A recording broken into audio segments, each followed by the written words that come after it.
Right then, okay, I've just gone round and done a nice bit of chipping here and there, you know, adding that next layer of weathering. Now I like to come along with a bit of Vallejo black, okay, and we've poured in a nice amount of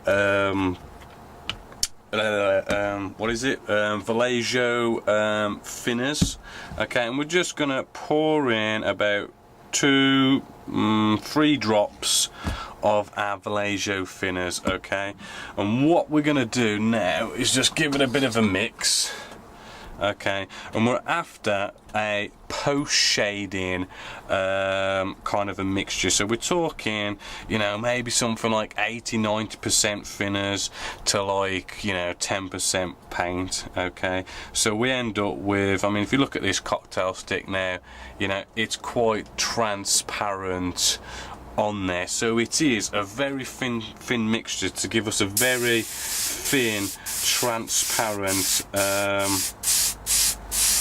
mixture, okay. I'm just spraying through just to make sure it's all, you know, nice and consistent, okay. And what we're gonna do is we're just gonna give this one last layer of a post shade, okay, and it's black, okay, so we are targeting those really kind of grimy areas, okay, so stuff like our flaps and slats, okay, you know, giving that a quick little blast across there, nice bit of a post shade just to darken it up a bit more and make it look that little bit more grimy and dirty, okay.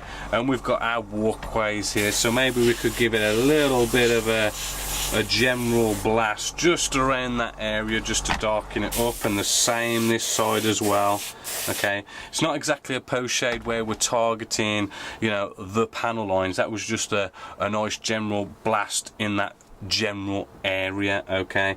And we've got some bits here as well, your tails, more flaps, just to darken them up that little bit more, just to show that bit more weathering going on there, okay.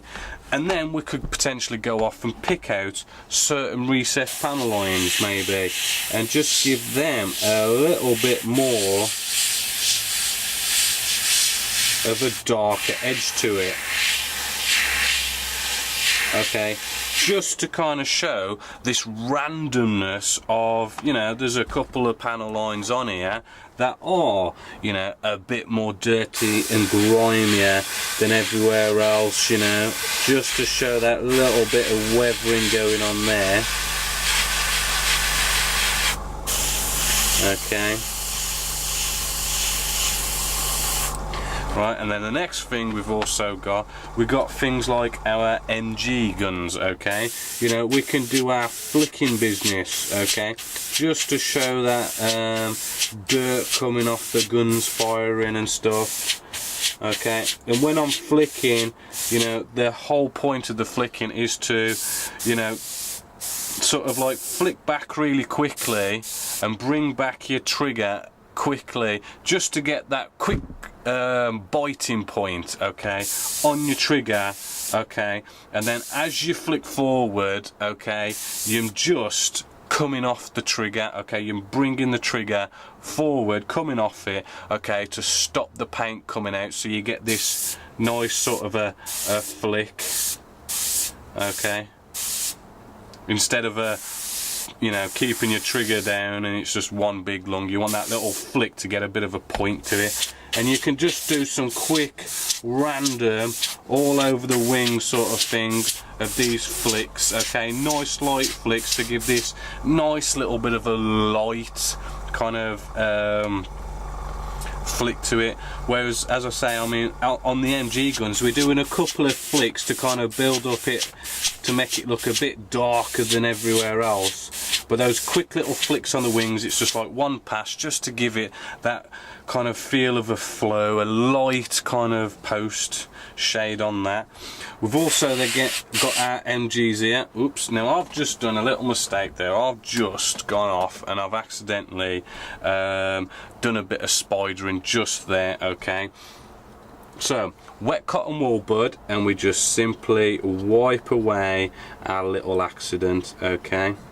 And we don't have to worry about making a mess, okay, because this has had lots of gloss coats, okay, and we've just sprayed on an accidental bit of spidering, okay, with something that's still kind of wet, and all you gotta do is rub it away, and it'll rub away, you know, really easily because you've sprayed it on a nice gloss coat, okay? So that was nice and easy. So we can come back now and just do that little, and I've just done it again actually, 1 second.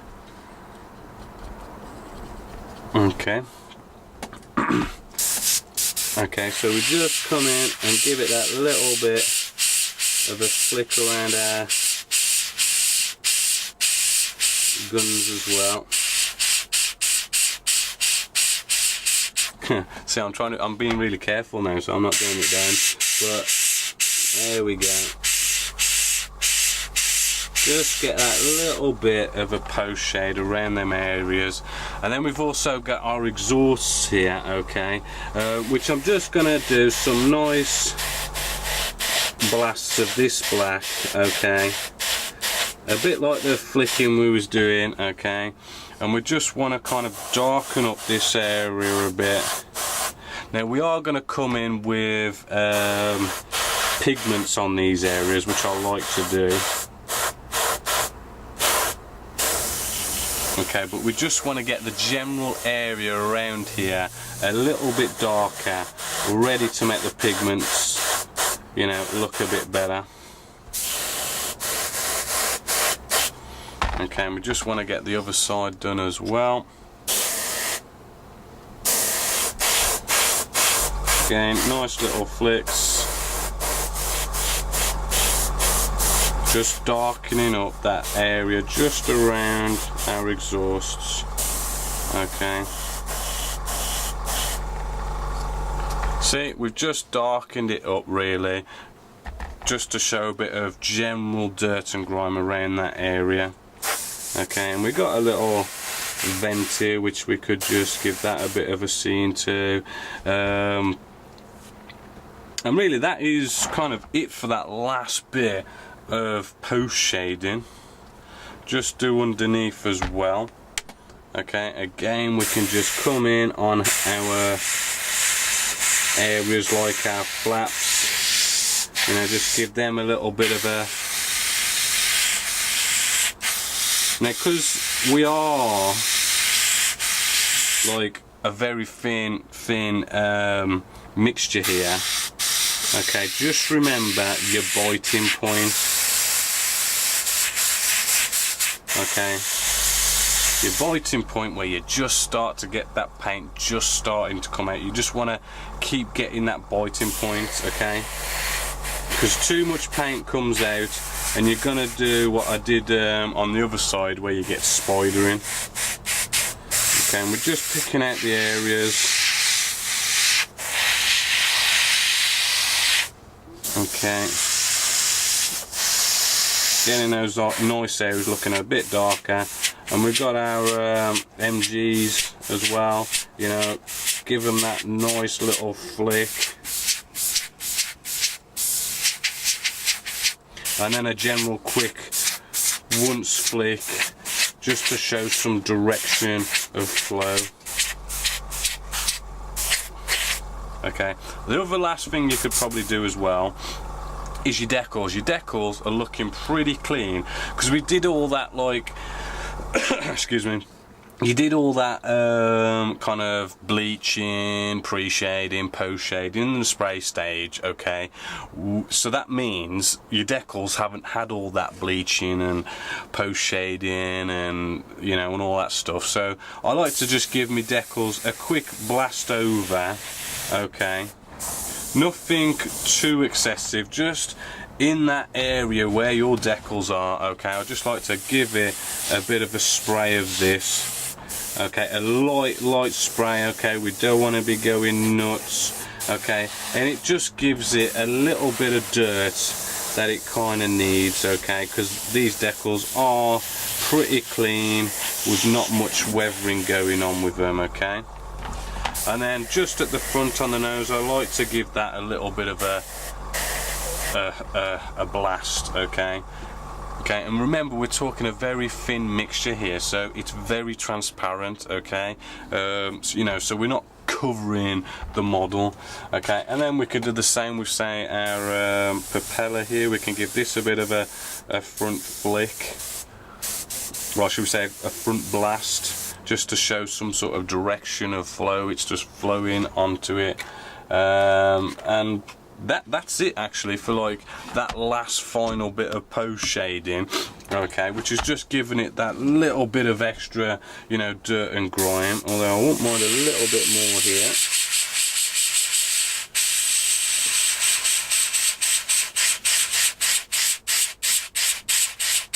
Couple of flicks.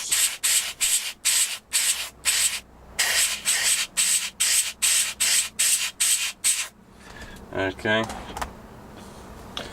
Right, and that's starting to look rather nice now, but it is a World War II aircraft, okay, and I want to give it, you know, something extra, so I'm going to set up for the next layer of weathering. Right then, sort of like the last stage of sort of the weathering stage is to get out some pigments, okay. Now I've got the Flurry models, rust, black, and what's it called? A mud brown, okay.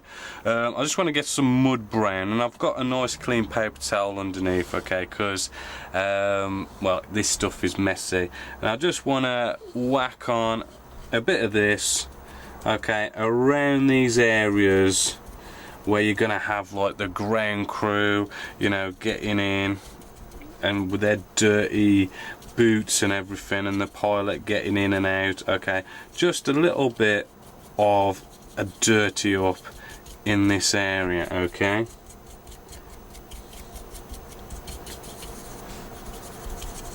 Okay, like so.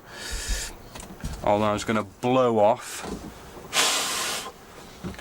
what excess we've got on here, and I'm just going to then blend it in a bit, okay, by just brushing around the area. Like so, just a bit of a blend in both sides. Okay, now the canopy opens out this way, so the pilot's going to be getting in more so this way. So I've dirtied this side up a little bit more than, what is it? I've dirtied up the left side more than I have the right side, okay. And that has just added a nice kind of sort of a misty, dusty layer of dirt brown, okay, around our sort of cockpit area, getting in and out,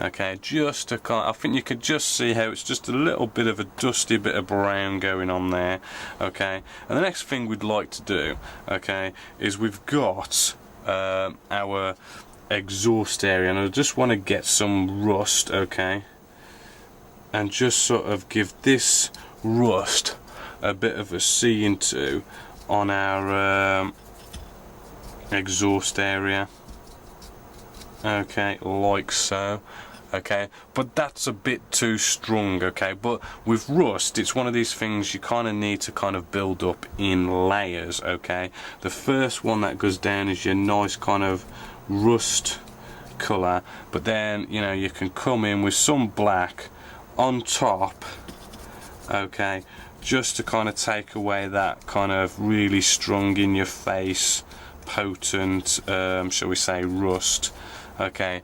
And then basically what ends up happening is, you know, by putting the black on top, you know, you kind of dull that kind of strong rust colour down, and you know, you make it darker, but you've still got that kind of dust, sorry, that rust still just showing through to kind of give you that rusty looking feeling to it.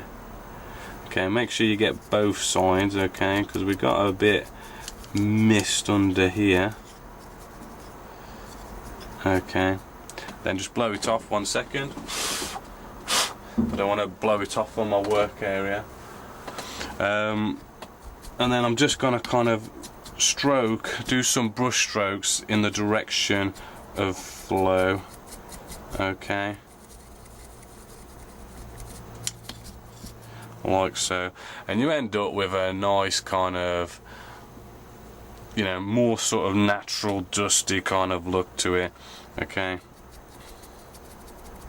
And you can just keep playing around and playing around, and because we've put this on top of a gloss coat, you know, you could wipe this away and start again if you didn't like it, you know, but that's the general idea and the general gist of it all, okay. So I'm gonna go off and I'm gonna, you know, just quick, well, I mean, I could also come along and we got our gun barrels here, you know, I mean, we could give these a bit of a dusting off, okay, just to, you know, put some sort of a dust down on these as well, okay.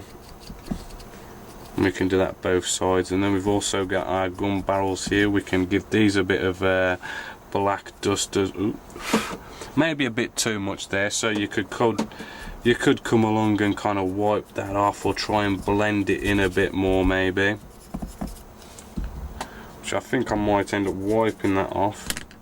So I'll just show you, okay, because we do make mistakes now and then. I'm just coming in, okay, and I'm just wiping this down, a little bit of a wet cotton wool bud, okay, just to basically get rid of most of this pigment we just put down. And we're going to have to put some pigment down just to kind of blend this back in, okay, because we do have, as you can probably see, all that pigment we've put down by our exhaust. You're going to have a bit of a straight line, so you're going to need to blend that back in.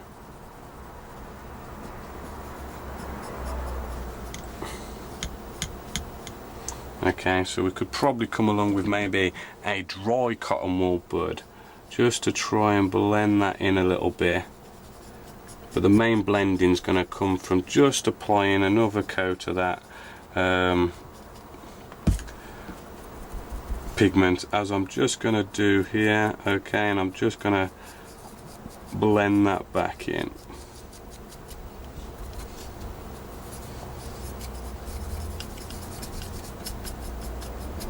Okay, bit of a blow. Okay, and you know, we're almost there with the whole pigment side of it. You know, I'm gonna go around and do the rest of this. You know, a few little notes. This stuff can get messy, as you've probably seen with that little mistake there, okay. So you need to kind of watch where you're putting your fingers, you know. I mean, you put your fingers in, say, some of this pigments, and then you touch the model, you're gonna have like a fingerprint mark of pigment somewhere, okay. You know, you just need to be careful, but and kind of like the cleaning up process can be a bit messy, but you can clean it up and start again, okay. Just be careful how you handle, okay, but that's the general idea. And then we could put a matte coat on this, and this should be basically finished, okay. So I'll get back to you when I've done all these pigments. Right then, another little technique I want to show you for this particular build, and that is painting our tyres. Now I know I've already covered this, but I did find a little something that you can do to help it even more. And now we've got the new camera, we can get in there with some better close-up shots. So we've got our Messerschmitt wheel here, okay, and what we need to do, we need to make a mixture first, okay. And the first thing I like to do is, plain and simply, a bit of clean water, okay, just to thin things down a little bit, okay. And then a little ingredient I like to use now is the flow improver, okay, which we just want to come along, okay, with our pipette, and we just want to get a little bit and make 1-2 drops, okay. Just 2 drops. We don't need loads and loads of this stuff, okay. It really doesn't need a lot, okay. And then we've got our Tamiya XF85, okay. Give that a bit of a shake, okay. and then we just want to apply our colour to our little mixture of water and flow improver. Okay, and the reason why I've started to use flow improver is because it really gives you that nice bit of extra capillary action. Okay, so let's just see if this is a nice mixture first.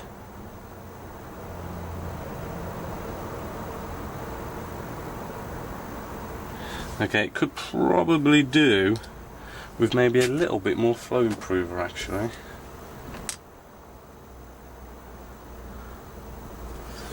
Ooh. Get some more flow improver. Okay, let's try another drop of that. Let's not go mad.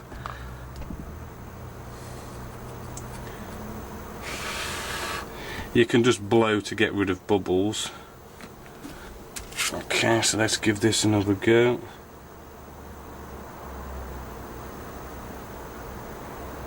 Okay, that looks good. It's a little on the thin side, so I mean, you know, don't worry if you keep on messing around with your mixture. Okay, you know, if you get your mixture right, then you're going to be good. Okay, so a bit of a playing around isn't a big deal.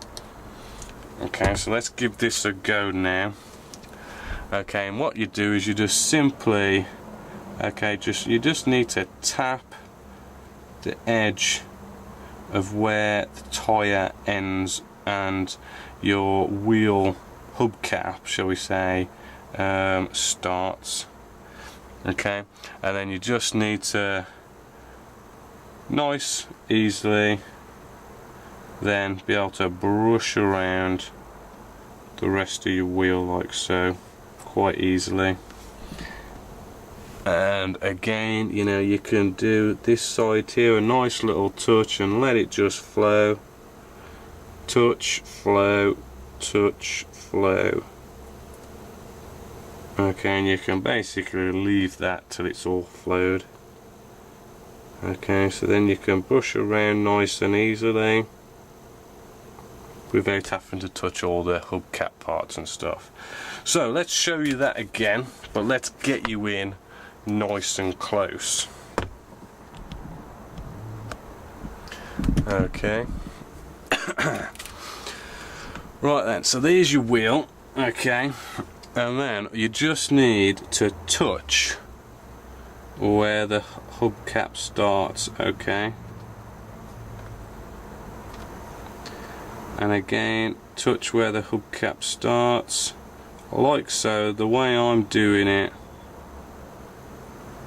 Okay, and it should nicely eventually sort of flow together.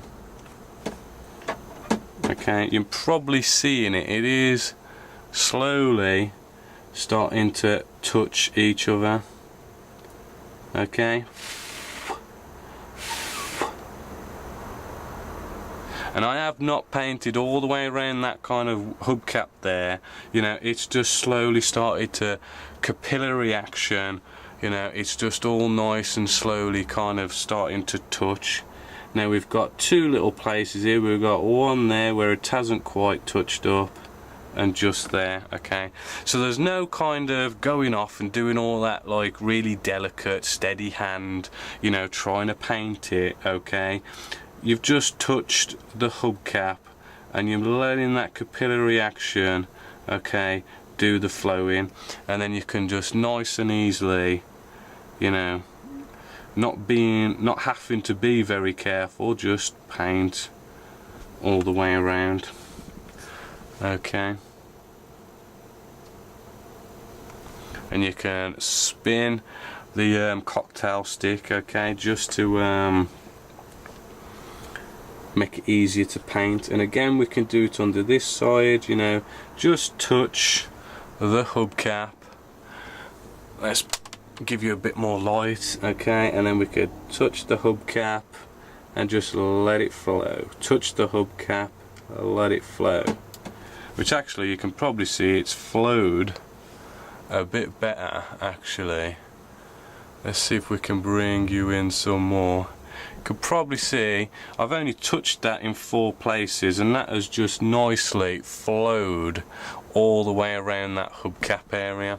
Okay, so then I'm nice and clear just to come in and not have to worry about painting up to the sides. Yeah, I can just nicely paint, not having to touch those sides, and be all nice and neat and delicate. Okay, as you can see. Ooh, as you can see, yeah. Now, the only downside to this, okay, this little technique, is, as you can probably imagine, we've had to thin the paint down to have that capillary action, which basically means this is going to need, you know, maybe 2, 3, maybe 4 coats, okay, to get the nice coverage that you want, okay, which, to be honest with you, is the best way to do it. I mean, to come along and put 1 coat of paint on is going to have to be a thick paint, and by being a thick paint, you're most likely going to have to, well, you're most likely going to end up with brush strokes, which doesn't look very neat. Okay, by having the thin coats, okay, you get rid of brush strokes. You get rid of the brush strokes, it looks neater, and, you know, using this technique and using the thin paint for the capillary action gives you a nicer, neater wheel. Okay, so hopefully that has helped you out with a nice little technique there.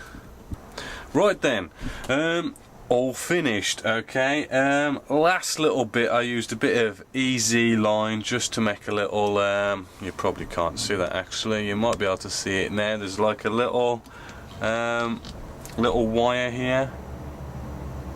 Okay, that is just like a bit of easy line. Basically it's a bit of kind of plastic wire that you know, you can basically super glue either end. You give it a bit of a stretch and it gives you a really nice authentic aerial there, all on mass, still all nice and shiny.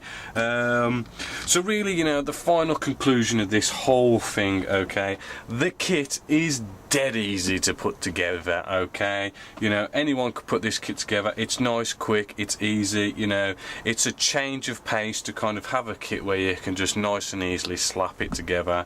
The whole kind of splinter camo pattern I do like, you know, and with the yellow kind of engine area and the tail as well, you know, just kind of sets it off.